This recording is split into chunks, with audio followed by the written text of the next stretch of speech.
But first, primary voters in 5 more states went to the polls yesterday to pick candidates for November's midterm elections. South Carolina's U.S. Representative Mark Sanford became the second incumbent Republican to lose his re-election fight this year.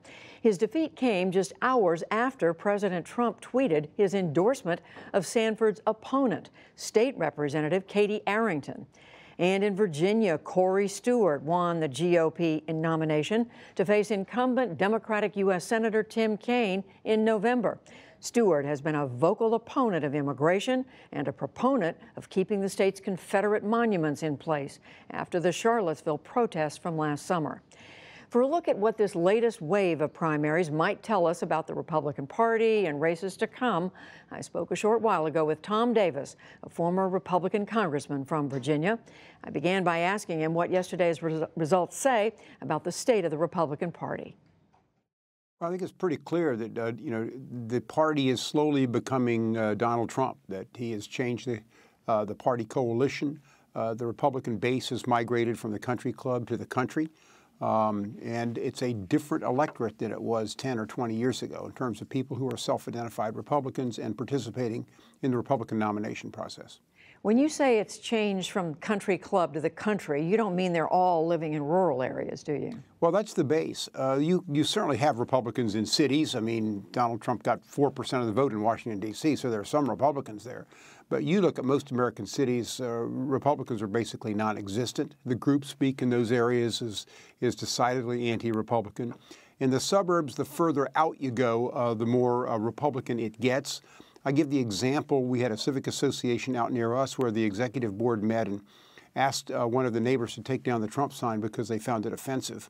But 30 miles out, people were putting up their own Trump signs, making their own Trump signs and putting them up proudly. So there is a huge division in this country among people who identify particularly with Donald Trump, and that's affecting the Republican coalition. What do you think these pro-Trump voters want? What do they want their government to do for them? Well, it's about worldviews, I think, to a great extent. What's the government's role? Where do they stand?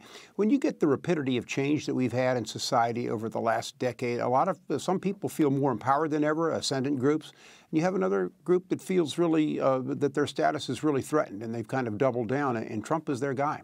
So, for example, one of Corey Stewart's positions is that police need to check every person who's arrested to find out their immigrant status and to be very aggressive about this. So you're assuming that these are voters who would agree with that? Well, it got him elected he didn't run on that the first time, but his 3 re-elects in Prince William County, which is a majority-minority county, it re-elected him.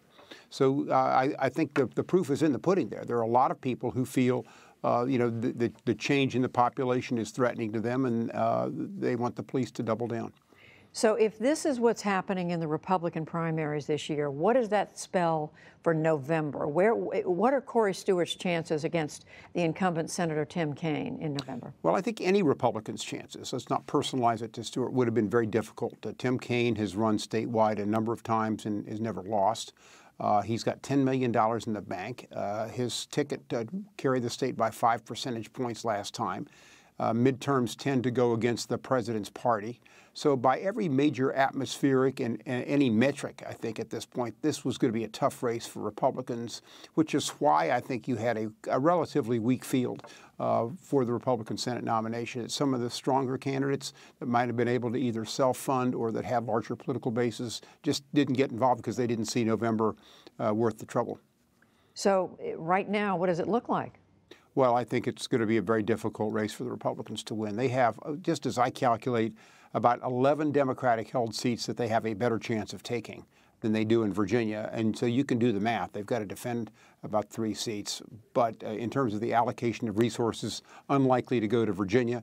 I think that makes it a very, very uphill race for Republicans this fall. And one other subject, Tom Davis, I want to ask you about. We see women doing well, particularly well in Democratic primaries this year. The Democrats, I was reading a statistic this morning, they've nominated women in just under 50% of their open House primaries.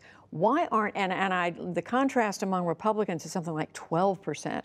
Why aren't there more Republican women running? Well, there still are. I mean, I think if you took a look at Republican nominees who are women this time, it hasn't gone down. It's just you've seen a lot of women getting activated after the election of President Trump. We saw it in the Women's March. They feel empowered. The Democrat has laid out the welcome mat to these people. The Republicans, to some extent, still have an admissions test in terms of letting in the party. They have ideological tests. People who don't adhere to that can often called rhinos. And the Democrats are, at least to date, a more open party right now. These things go back and forth through the years. And as a result of that, people who want to get active in office, women who feel a new sense of empowerment, they're picking the Democratic Party. It's an embarrassment of riches for Democrats, because, as we saw in Virginia 10 yesterday, several well-qualified women carving each other up for the nomination to face another Republican woman, Barbara Comstock. Well, it's a fascinating trend to watch. We'll see what happens in the next few months. Tom Davis, thank you very much. Thanks for having me.